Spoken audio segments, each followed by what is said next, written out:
let's go to our next topic. Rebel Ridge. Rebel Ridge review. Now, Sergeant Murtaugh, floor's yours. Well, What are your thoughts? it had me at conspiracy. I mean, it was a brilliant show. So I'd never heard of this actor. What is his name? Aaron Pierre. Yeah, Aaron Pierre. Aaron Pierre. So he looks familiar to me, but I have never seen him in anything. He looks familiar. I do recognize a lot of the actors that are in the show. Obviously, Don Johnson is one of them. His performance was excellent. Anna Sophia Robb. I remember her she was the lawyer. So she was a lawyer in the show, in the movie. And then of course James Cromwell, another fantastic actor. James Badge Dale. There's a few faces in it I recognize, but everybody pretty much gave a really, really great performance. It had that Jack Reacher vibe to me when I saw it. Yes. That was That's the the first first thing I thought about, man. A small town, this dude comes just rolling into town. You don't know anything about him, and then suddenly you find out he's got this background that's just diabolical. And then they took it from there, man. And it was really, really awesome show. It was very well written. Like I said, everybody there on that screen gave a great performance. There was not one person, even the people you didn't recognize. They were all brilliant, all of them, every single one of them.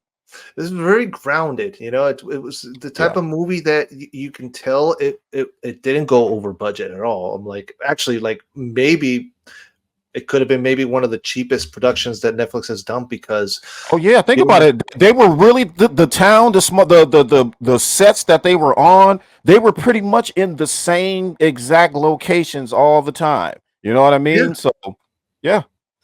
Exactly. So you don't have many. Actually, you don't have none A, B, or even C listers. Like love Don Johnson all you want, but he doesn't. He's not on the top.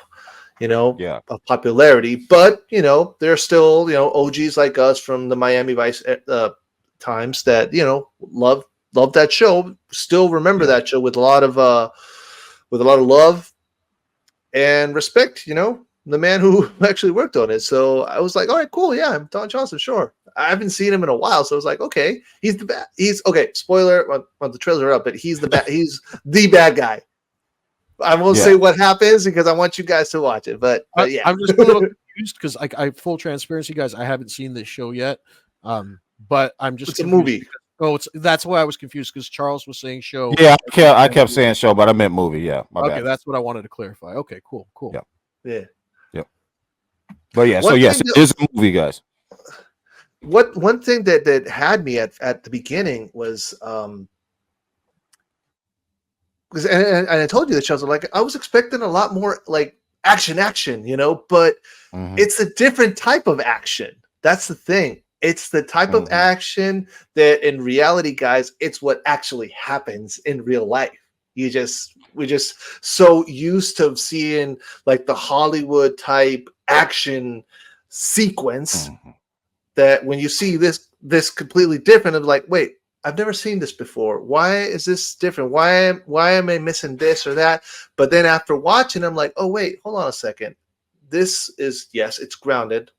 It's way under budget, which is good. But it's also very grounded, very realistic. And you as a military man, you can account to that based on the action sequences. Oh yeah. It like I said, and I was looking for him too. So everything that he was basically explaining to Don Johnson's character as they were out in the parking lot and all of the acronyms and stuff like that, I was listening for him. And I was like, yep, that's exactly what everything that he was saying. I was like, that's exactly what that means. And but it had me from jump because a lot of there are people saying that it started off a little slow, but if you just watch this show, the first 20 minutes it basically builds up, kind of like, what I mean, kind of like how a roller coaster goes up and then it just boom from the top and it just shoots down. That's how it is the first 20 minutes. It's this guy comes to town, he's got to do a thing, he gets accosted, and then he spirals down a rabbit hole from there, man. Like you said, it's a Jack Reacher inspired. Yeah. I don't want to say knockoff, but it's it's a good alternative. Let's put it that way. It's a very good alternative. Yeah, so worth the watch, man. Leo, you haven't seen this movie yet, but do you like these type of movies like like espionage and military tactics here and there? Is that for sure? And you know what kind of vibe I was actually getting from what you guys are trying to explain? It kind of sounds like a cross between obviously Jack Reacher, which you guys mentioned earlier, but you guys are giving me like Walking Tall vibes. You ever see Walking Tall? Yeah, that's a perfect example. Yes. To connect the two, yeah. Okay. Yeah, that's perfect. Just a lot more. So think of Walking Tall like he had to get to well, no, actually, you know what? I can compare them the same. So the character in Rebel Ridge, he had to get to a certain point before it finally everything boiled over for him, and then that's when he just went nuts, which is very similar to what happens in Walking Tall. He has that boiling point where something happens to him, and then shit just hits the fan after that, right? So that's the vibe I was getting. So it sounds interesting, and it's definitely something. Like I said, you guys made me check out Terminator after that review, and I absolutely loved it. And so same thing with this one. I'll definitely be checking out. You gave such a great comparison. You just want to drop. But you have me at a loss. You know my name, but who are you? Just another American who saw too many movies as a child. Another orphan of a bankrupt culture who thinks he's John Wayne, Rambo, Marshall Dillon. I was always kind of partial to Roy Rogers, actually. I really like those sequin shirts. Do you really think you have a chance against us, Mr. Cowboy? Yippee-ki-yay, motherfucker.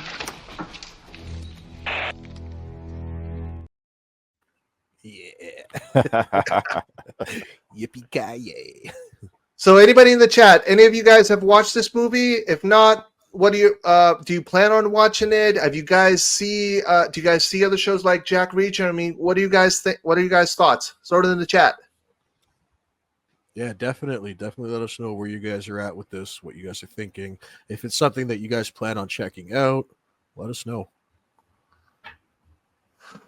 What do you think? I can't recommend it enough. I keep sounding off on it as much as I can on Twitter and everything, man. It's a really, really good film. It really is. So I was shocked by it. Yeah. Actually, Geek just said something here. Let me pull it in. Hold, where is it? Did you know that Gruber is based on a movie critic that the writer had a grudge against? No. Okay, I like that. Okay, it was based on First Blood. First Blood. Okay. Yep. All right, Batman. Okay, so he'll definitely check it out. Yeah, Batman, definitely check the movie out for sure. And the poster looks good. All right. Yep. Definitely gonna check it out. Curly Ray. Yep. Cool. Kata. We'll check it out. Always and espionage thrillers. Dude, I'm a big spy guy. I love the spy movies. Yeah, definitely. Like, what do you think, Charles? Do you think do you see a sequel maybe to this movie and maybe going a little bit more deep into the Marine type, or maybe push it to the edge a little bit further?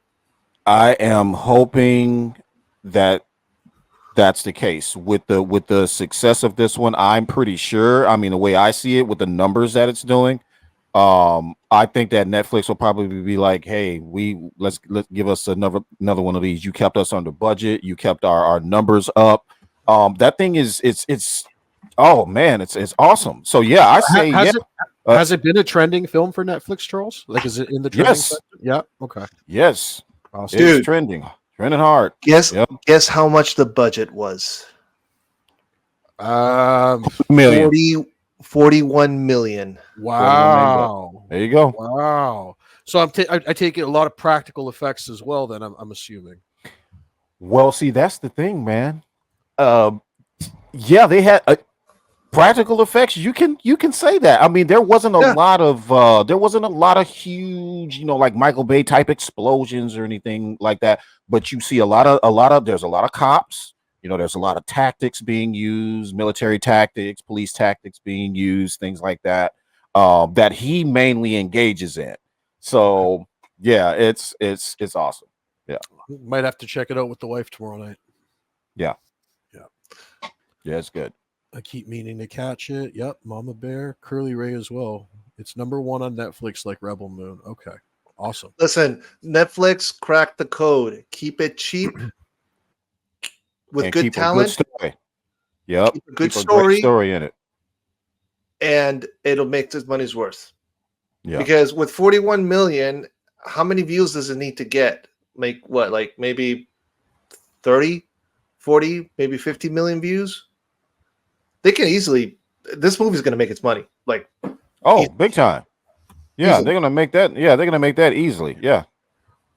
Well, if the word of mouth is as good as you guys are making it sound, that's how these things become a success, right? So, I mean, definitely. The audience is the best marketing because if I like something, I'm going to talk about it. If I don't like something, I'm not going to talk about it. So how's it work? Every time I'm on X, if somebody's got it posted, I repost their post. I'll post something about it, and then I'll just keep it going, just like that. But yeah, worth the watch, though. Definitely worth the watch. Passion goes, but exactly. All right. Any last thoughts and comments on this topic, gentlemen? I'm definitely going to check it out. Sounds awesome. Check it out. Looking forward to it. Yep. Check it out with the wife. So movie night with the wife, because that way you don't get in trouble. Yep. Because the worst thing you want is to watch a movie with the wife or the girlfriend, whatever, and the movie sucks. Yeah. And then she's later looking at you, right? Staring that look is like, what the fuck did you make me watch? Just watch? I know. It's that happens to you. That happens to you guys. Oh,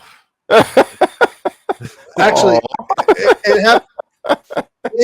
So my ex-girlfriend, this was 10 years ago. I dated my ex-girlfriend. She somewhat Christian, like she was very religious, not obsessed religious, but she likes to go to church every Sunday. I'm like, okay, cool, whatever.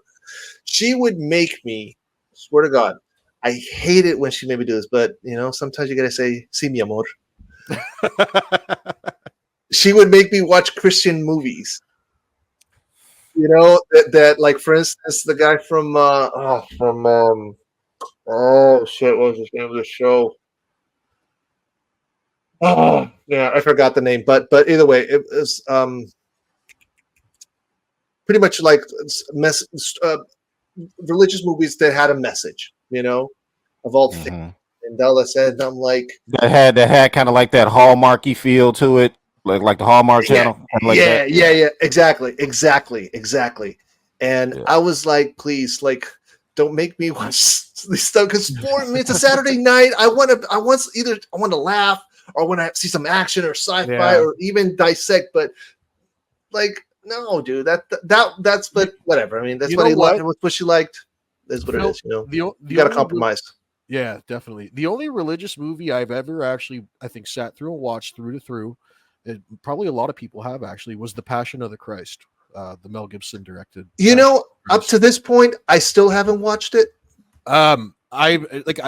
Everybody's got their own thing about religion, but if that's a story you want to entertain yourself with, it was actually very well done for what it was. You have to obviously it's all subtitled because I believe they are speaking Aramaic. Yeah, the Aramaic that was spoken back then, but it is quite a good telling of that story. Yeah. Ew. All right, you know what? Moving on. She okay. Before we move to that, she earned it. She earned it.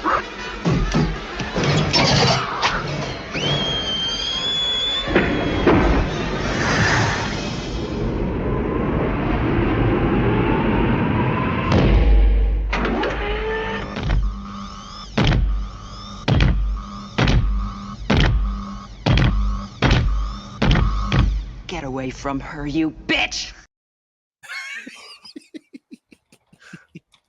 Love you, Mama Bear. Thank you, Mama Bear. We appreciate your presence this evening. Sergeant Murtaugh doesn't pick bad movies. Gilmore Girls fan 85. Okay, Thank so you, Gilmore Girls fan.